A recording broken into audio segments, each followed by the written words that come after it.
As the Wilson family's second daughter, I had to live in Jessica's shadow growing up. Our parents said she was flawless in every aspect, and she was 5 years older. I was taught this lesson at a young age, and it was repeated every day in both significant and minor ways. I was thrilled to show my parents that I had gotten an A on my arithmetic test when I was 6 years old. They were admiring Jessica's new dancing move as they were in the kitchen. Mother remarked, "That's nice, honey," without even glancing at my paper. "But look at your sister's pirouette." I silently made my way to my room after standing there with my test till the paper became limp in my palms. The pattern remained constant. I got her hand-me-downs while Jessica got new things from the mall. They got her the newest iPhone when she requested a phone at the age of 12.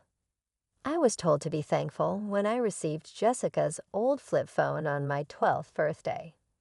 Dad used to say, "Your sister is going places," if I ventured to voice my displeasure.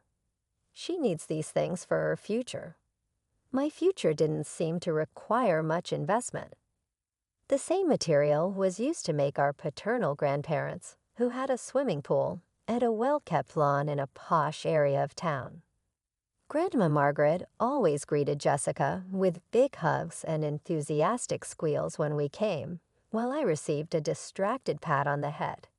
She would exclaim, "Oh, Sarah," as if she had just realized I was there. "You've grown." However, Christmas when I was 8 years old truly made the point. Jessica opened a brand new laptop that she needed for her coursework. I received several pencils and a bag of notebooks. "We're being practical," Grandpa Richard said, grinning patronizingly. "This is more your speed, isn't it?" However, my mother's parents' home served as my own haven. On the opposite side of town, Grandma Eleanor and Grandpa George occupied a little ranch-style house. Something extraordinary occurred there. I was given the respect I deserved. When I spoke, they would genuinely pay attention. They put my artwork next to Jessica's on their refrigerator. When I visited, they prepared my favorite dishes because they remembered them. Jessica detested going there. She would gripe, "It's so boring. They don't even have a pool." And Grandma Eleanor never lets me choose what we watch on TV. She thus stopped coming, so I had them all to myself. I spent my afternoons with Eleanor and George's while our parents were busy escorting Jessica to her never-ending schedule of events. Ballet 1 month, horseback riding the next, and violin lessons she would stop after 3 weeks.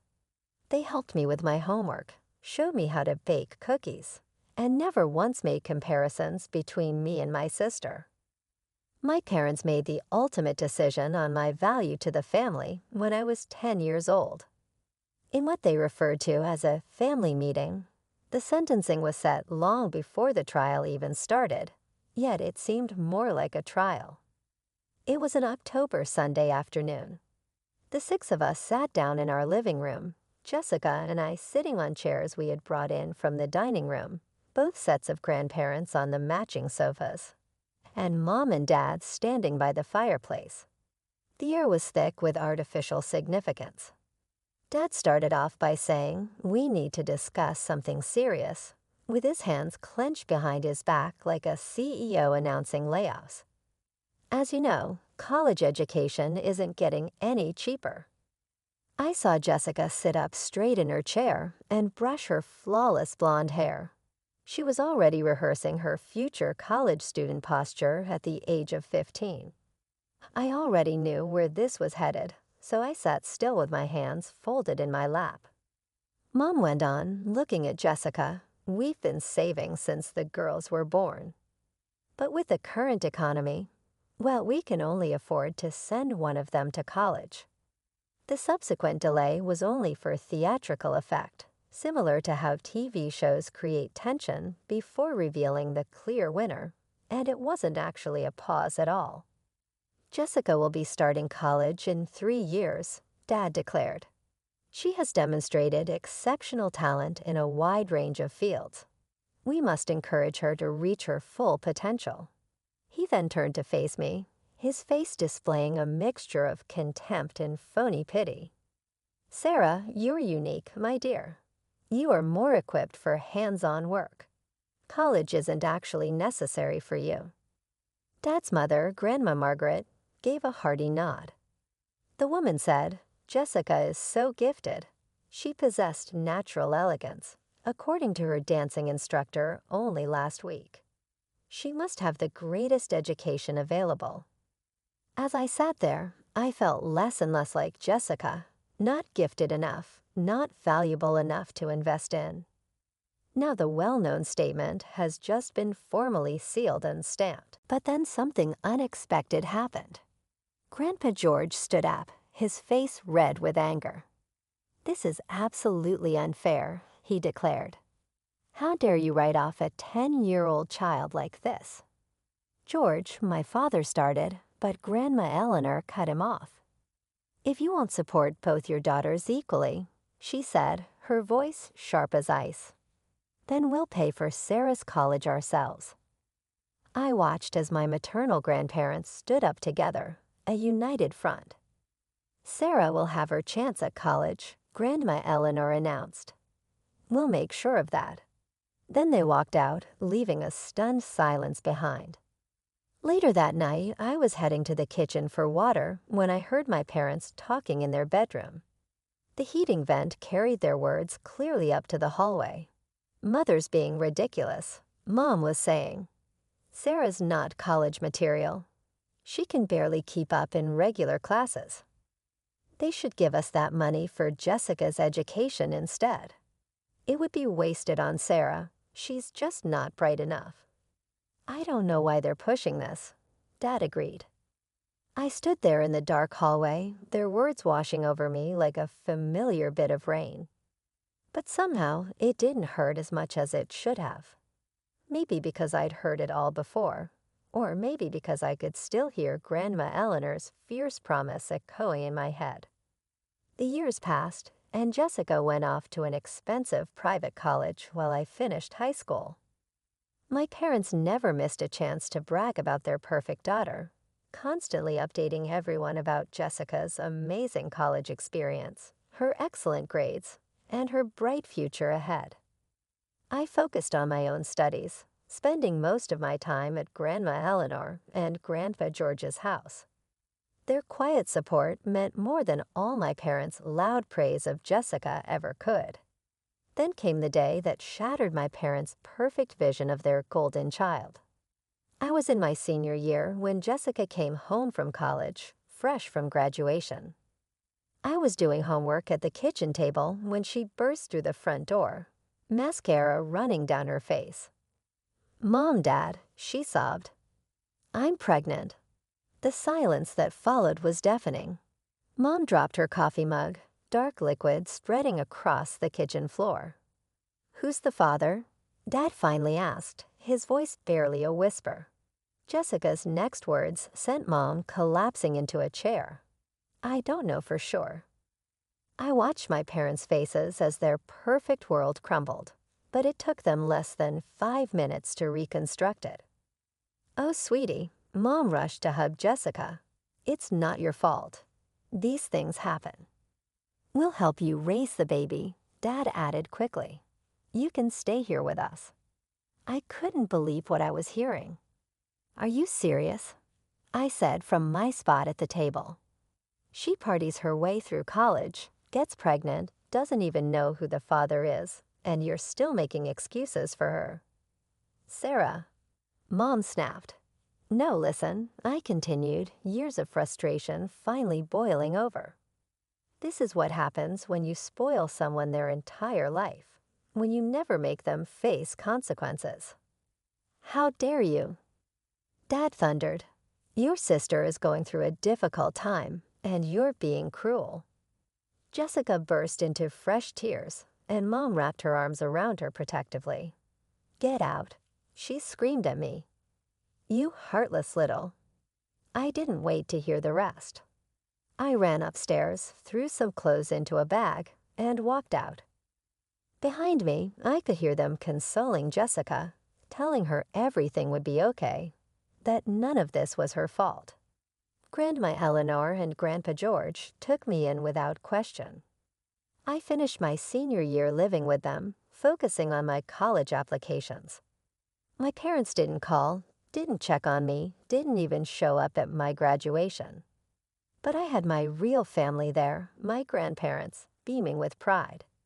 As I accepted my diploma that fall, I left for college in another city, my tuition paid by my grandparents, just as they'd promised years ago. I heard through the grapevine that Jessica had given birth to a daughter and was living with our parents. They were probably still making excuses for her, still treating her like their perfect child who could do no wrong. Life had a funny way of working out. While Jessica's brilliant future had crumbled, I was thriving. After graduating college with honors, I landed a job at a top consulting firm in the city. Within 6 years, I had worked my way up to senior consultant, earned respect from my colleagues, and even managed to buy my own apartment. My routine was comfortable. Challenging work during the week, weekend brunches with friends, and regular video calls with Grandma Eleanor and Grandpa George. They were proud of everything I'd accomplished, and that was all the family validation I needed. Then, on a regular Tuesday morning, my phone rang. I almost dropped my coffee when I saw Mom flash across the screen, a number I hadn't seen in almost a decade. Sarah, her voice sounded older, tired. We need your help. 20 minutes later, I was sitting in my office, still trying to process what she'd told me. Jessica had run away again, this time with some guy she'd met at a bar. She'd left behind her 9-year-old daughter, the niece I'd never met. Please come home, Mom had pleaded. We need to discuss this in person. That's how I found myself driving back to my childhood home that evening. The house looked smaller than I remembered, the paint peeling around the windows. Mom and Dad had aged more than I expected. Dad's hair completely gray now, Mom's face lined with worry. They led me to the living room, the same room where they'd once declared I wasn't worth sending to college. The irony wasn't lost on me. Jessica's been unstable, Dad began, staring at his hands. She never kept a job for more than a few months. Different men, different apartments. She always ended up back here. Mom wiped her eyes. We tried to help, paid her debts, watched Lucy while she worked, or said she was working. But last week she met this man, said he was taking her to California to become an actress. She laughed bitterly. She packed a bag and left, didn't even say goodbye to Lucy. We're drowning in debt, Dad admitted, his voice cracking. Credit cards, personal loans, all to keep Jessica afloat. And now I waited for the rest, watching them squirm uncomfortably on the couch that had faded from cream to dingy beige. We want you to take Lucy, Mom finally said. Adopt her, actually. You're stable, successful. You could give her a good life. We're too old for this. We can't start over with a child. I sat there, stunned. These people, who had written me off as worthless, who hadn't even come to my graduation, were now asking me to take responsibility for a child I'd never met. A child they'd helped raise for 9 years while enabling Jessica's chaos. After my parents went to bed that night, I sat in the kitchen with Lucy. She was nothing like I expected, nothing like Jessica.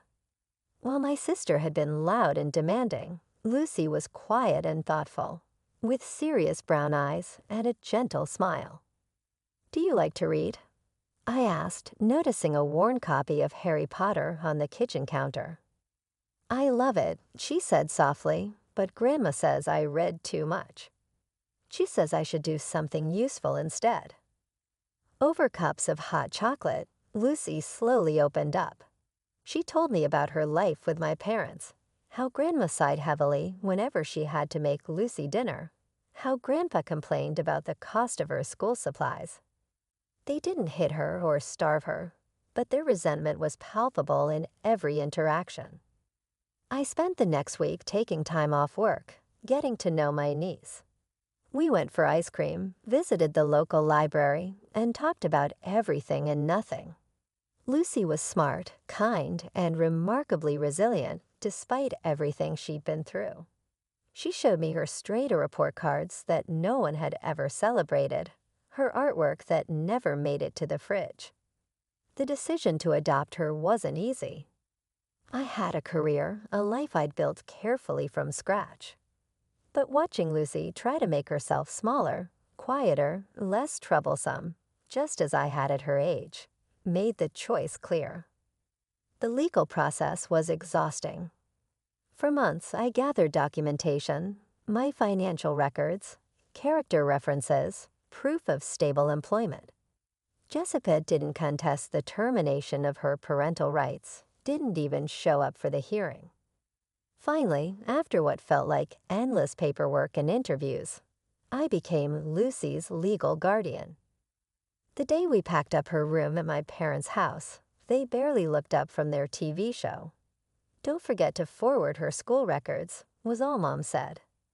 Lucy flourished in our new life together. She decorated her room in our apartment with fairy lights and bookshelves, joined the school's debate team, made friends who came over for movie nights and study sessions. We developed our own little rituals: Sunday morning pancakes, evening walks in the park, marathon sessions of board games. Monthly visits to Grandma Eleanor and Grandpa George became a highlight for both of us. They doted on Lucy the way loving grandparents should, proudly displaying her artwork and report cards, remembering her favorite foods, listening to her stories with genuine interest. 5 years passed in what felt like the blink of an eye. Lucy turned 14, growing into a confident, compassionate teenager who consistently made the honor roll. My parents never called to check on her, never sent birthday cards, never asked how she was doing. But Lucy didn't seem to mind. She had found her real family. The phone call from my parents came on a Saturday morning. "We'd like you and Lucy to come visit," Mom said, her voice suspiciously cheerful. "We miss her." After 5 years of silence, their sudden interest set off alarm bells. But I decided to go. Lucy deserved to make her own choices about family relationships, and I didn't want to be the one standing in her way. The moment we walked through their front door, I understood why they'd called. Jessica was there, sitting on the couch like she'd never left. "Lucy," she cried, jumping up and rushing toward my niece. "Oh, baby, I've missed you so much." I watched Lucy's face carefully. She stood frozen, emotions flickering across her features: hope, fear, confusion, longing. Jessica wrapped her in a tearful embrace while our parents looked on approvingly. "I've changed," Jessica announced, wiping her eyes. "I've realized what's important. I want my daughter back." The word "back" hit me like a slap, like Lucy was a borrowed sweater she'd finally decided to reclaim. "I'm living in Phoenix now," Jessica continued, "with Robert. He's got a great job, and we have a beautiful house. Lucy would love it there." "Do you have a job?" I asked, keeping my voice level. Jessica's smile faltered. "Well, not right now, but Robert makes enough for all of us." "And what happens if things don't work out with Robert?" I pressed. "What's your backup plan?" "Why are you being so negative?" Mom snapped. "Your sister is trying to do the right thing." "The right thing?" I laughed incredulously. The right thing would have been not abandoning her daughter for 5 years. The right thing would have been sending birthday cards, making phone calls, showing any interest at all in Lucy's life. "I made mistakes," Jessica wailed, "but she's my daughter." "Stop being selfish, Sarah," Dad cut in. "You've done your part, but Lucy needs her real mother now. You can have your own children if you want to play mommy so badly." I stared at them, stunned by their cruelty. These people who had failed not one but 2 daughters. They had enabled Jessica's irresponsibility for decades and had never once, in 5 years, asked how Lucy was doing in school or what her interests were. Now they thought they could just restart the cycle of dysfunction. "Lucy isn't a toy you can pass around," I said, my voice shaking with anger. "She's a person who needs stability and real love, not empty promises. Where were you when she had nightmares, when she was sick, when she won the school spelling bee? Where were any of you?" "You have no right," Jessica screamed. "She's my child." "A child you abandoned," I shot back. "A child you left with people who resented her existence. A child who deserved better than all of you." Lucy, who had been silent throughout this exchange, suddenly grabbed my hand. "We're leaving," I announced, squeezing her hand reassuringly. "And don't you dare try to contact us." Jessica's call came exactly a week after our confrontation. When I saw her number, I almost didn't answer, but something told me to record the conversation, a habit I developed after years of dealing with difficult clients. "Hey, sis," she said, her voice dripping with fake sweetness. "I've been thinking about our situation, and I think I have a solution that could work for everyone." "What situation?" "Lucy, of course. Look, I know you've gotten attached to her, and I know you make good money at your fancy job. So here's the deal. Give me $150,000, and I won't sue for custody." The phone nearly slipped from my hand. "Excuse me." "It's really a win-win," Jessica continued casually, as if she weren't trying to sell her own child. "You get to keep Lucy, and I get enough money to start fresh. You can afford it with your salary." "Let me get this straight," I said, my voice shaking. "You're trying to sell your daughter to me? Don't be so dramatic. I'm just being practical. You want Lucy. I need money. Simple business transaction. She's your child, Jessica, not a used car." "Fine," she snapped, her sweet tone vanishing. "Have it your way. I'll sue for custody, and you'll never see her again." "How's that for practical?" She hung up and I sat there, clutching my phone, feeling sick to my stomach. The lawsuit came 3 days later. Jessica's new boyfriend had hired her a slick lawyer who specialized in family court. The initial filing painted Jessica as a reformed mother who had overcome hardship to create a stable home for her daughter, while portraying me as a manipulative aunt who had taken advantage of a temporary situation. In court, Jessica played her role perfectly. Tears streaming down her face, she told the judge about her journey of personal growth and how she'd found stability with her new partner. She claimed I had alienated Lucy from her, that I was using her daughter to prove I was better than my sister. On her behalf, our parents testified that they had only requested me to babysit Lucy for a short time while Jessica recovered. Dad even implied that I was trying to turn Lucy against her mother by influencing her emotionally. I was ready when I sat there and listened to their falsehoods while they spun their web of deceit. "Your Honor," my attorney said, "I'd like to submit an audio recording into evidence." As Jessica's words filled the courtroom, her face became pale. "I won't file a custody lawsuit if you give me $150,000. I need money. You want Lucy." Straightforward commercial deal. The ensuing hush was deafening.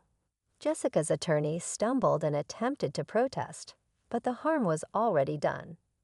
For the first time, our parents remained still in their chairs, making no excuses to accommodate their ideal daughter. Then Lucy got to her feet. She appeared older and more self-assured than I had ever seen her at 14. Her words, "I want to stay with Sarah," were rather explicit. My mom left me behind. I was picked by Sarah. My actual family is her. I saw Jessica's face fall apart, not because of true sorrow, but rather because she realized she had no more power. Our parents were unable to look at each other, and Lucy rose to her feet, at last unburdened by her mother's shadow. The judge made a prompt and clear ruling.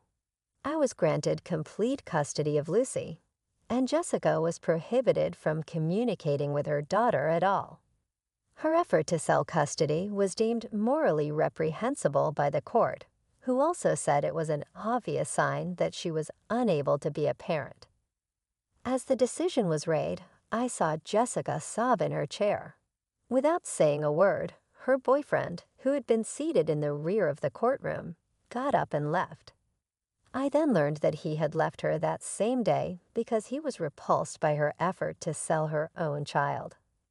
In the courtroom parking lot, my parents attempted to apprehend us. "Sarah, please," demanded Mom.